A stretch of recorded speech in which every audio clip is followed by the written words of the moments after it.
दुआओं के रूप में मिलने वाली मोहब्बतें बहुत कीमती असासा होती हैं।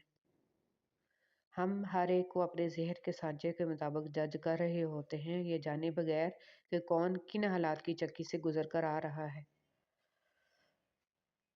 जो रिश्ते हमारी ताकत होते हैं, अक्सर वही हमारी कमज़ोरी भी होते हैं। रिश्ता खून का हो या एहसास का, इसमें ज़िद नहीं आनी चाहिए, वरना ज़िद जीत जाती है और रिश्ता हार जाता है। अच्छी याद। एक दिन हम सब सिर्फ एक याद बनकर रह जाएंगे। अपनी तरफ से एक अच्छी याद बनने की पूरी कोशिश करें।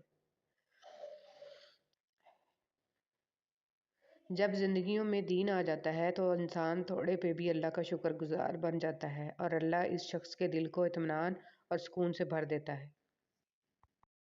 हम तकलीफ़ के जिस मुकाम पर भी हों, हमसे आगे ज़रूर कुछ लोग होते हैं। इन्हें देखकर हमें शुक्र की लाठी थाम लेनी चाहिए ताकि रास्ता सहूलत से कट सके।